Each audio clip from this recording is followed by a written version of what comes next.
Oke, bismillahirrahmanirrahim. Assalamualaikum warahmatullahi wabarakatuh.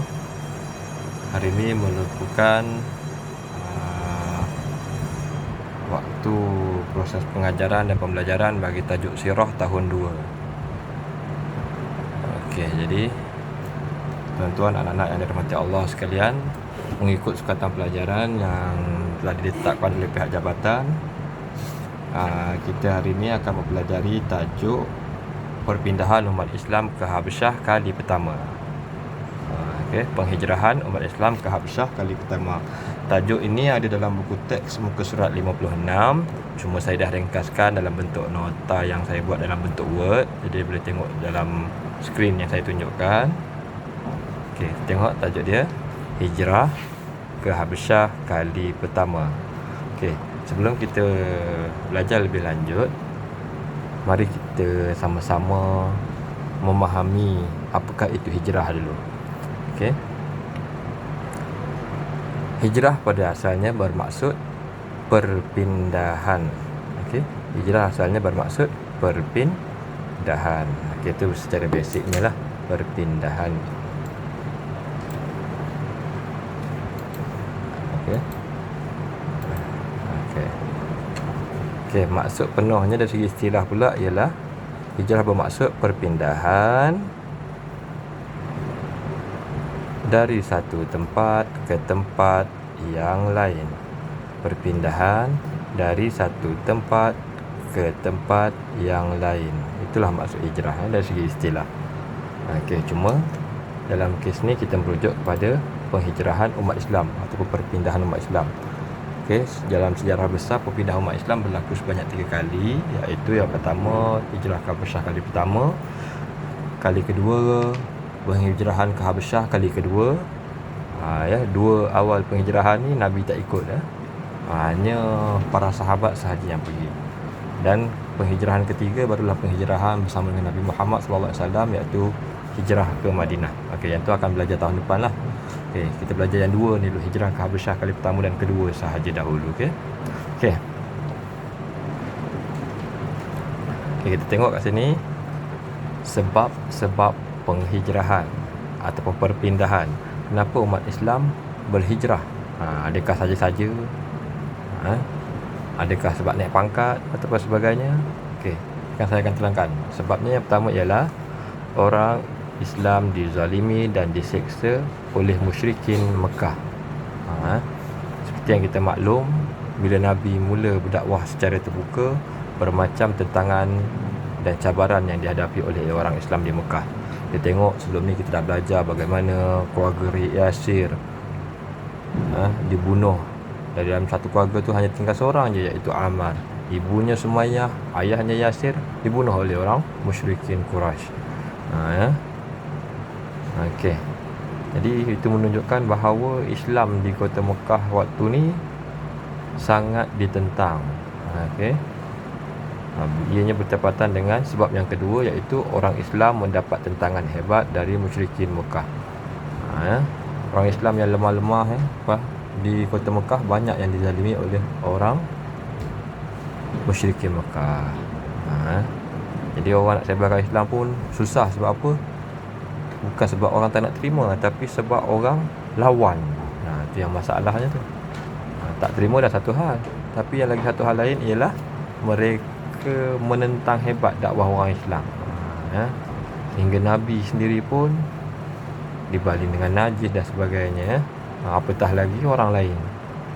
Okey, kita tengok pula tajuk utama kita, iaitu hijrah ke Habasyah kali yang pertama. Okey, hijrah ke Habasyah kali yang pertama. Okey. Hijrah ke Habasyah kali pertama berlaku pada masa dia berlaku pada bulan Rajab tahun ke-5 kerasulan. Itu hijrah kali pertama. Okey. Bulan Rajab tahun ke-5 kerasulan. Dan waktu tu orang Islam berhijrah pada waktu malam. Agak-agak kenapa kena orang Islam berhijrah pada waktu malam? Ianya berlaku kerana dibimbangi keluar pada waktu siang ini diketahui oleh orang musyrikin Mekah, dan orang musyrikin Mekah tidak akan dibenarkan sekiranya tertangkap oleh orang musyrikin Mekah. Susahlah orang Islam nak keluar kalau dah tertangkap. Jadi disebabkan itu mereka keluar pada waktu malam. Okey. Hijrah yang awal hanya hijrah yang kecil yang berlaku kepada 15 orang Islam saja. Waktu tu 15 orang Islam saja yang pergi berhijrah. Mereka terdiri daripada 5 orang perempuan dan 10 orang lelaki. Okey, 5 orang perempuan ditambah dengan 10 orang lelaki berjumlah sebanyak 15 orang semua sekali. Okay, penghijrahan waktu itu diketuai oleh Uthman bin Affan. Okey, dan tempoh mereka duduk di Habsyah hanya selama 3 bulan sahaja. Ada beberapa faktor lah waktu tu. Antaranya kerana apa? Kerana mereka ni jumlahnya sikit di sana dan mereka tak biasa hidup di sana. Okey. Dan selain daripada itu juga mereka sangat merindui Rasulullah sallallahu alaihi wasallam. Okey. Mereka sangat rindu Rasulullah dan mereka pun duduk tak lama dan pulang ke Mekah. Dan faktor lain juga, mereka ada mendapat khabar mengatakan bahawa orang Islam di Mekah dah mula ramai memeluk Islam. Kebanyakan di kalangan kaum mereka sendiri. Okay? Jadi sebabkan tu mereka tidak tinggal lama di Habsyah. Okay. Bagaimana ya permulaan orang Islam ketika sampai di Habsyah? Okay. Alhamdulillah, orang Islam apabila sampai di Habsyah, mereka disambut baik oleh penduduk di Habsyah. Okay.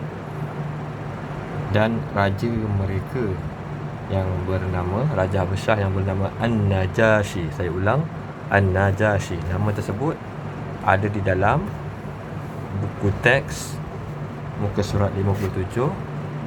Betul kat sini. Tak terang.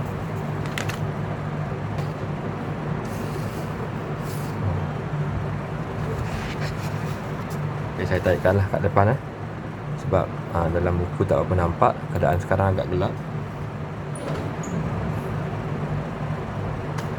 Ini nama Raja Habsyah ya.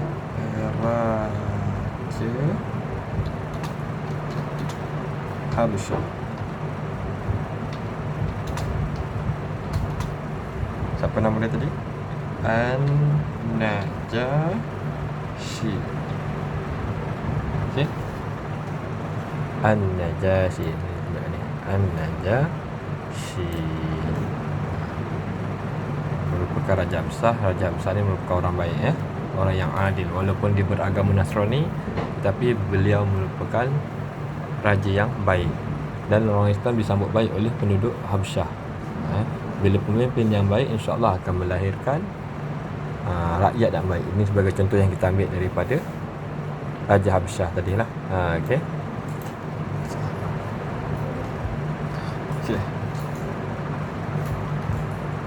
Sebelum saya menutup video ni, saya nak tunjukkan satu perjalanan bagaimana laluan orang Islam menuju ke Habsyah. Kalau tengok dalam buku teks muka surat 56 ada dinyatakan bagaimana penghijrahan orang Islam ke Habsyah, laluan dia. Okey, kita tengok buku teks ni. Okey. Tak cukup terang. Okey. Orang Islam Mekah, mereka melalui Yaman dan daripada Yaman melalui pelabuhan di Yaman, kemudian mereka menyusul ke Habsyah melalui jalan laut.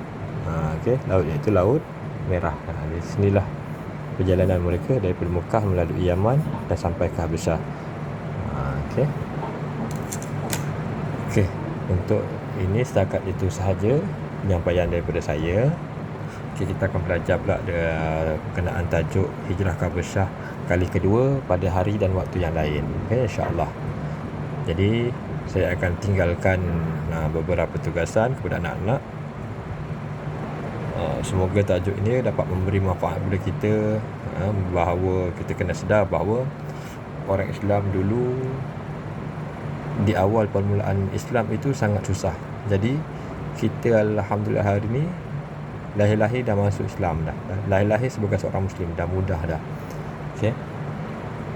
Jadi di kesempatan itu peliharalah Islam kita dengan baik. Bagaimana caranya? Antaranya adalah dengan mendalami ilmu agama Islam itu. Okey. Dan jangan kita sama sekali kita ini jadi orang yang lupa kepada sejarah. Sebab bila kita lupa kepada sejarah, kat situlah mula hilangnya kekuatan dan keteguhan kita kepada perjuangan Islam. Okey. Jadi insya-Allah aqul qauli hadza wa nastaghfirullahal azim wa billahi taufiq wal hidayah. Wassalamualaikum warahmatullahi wabarakatuh.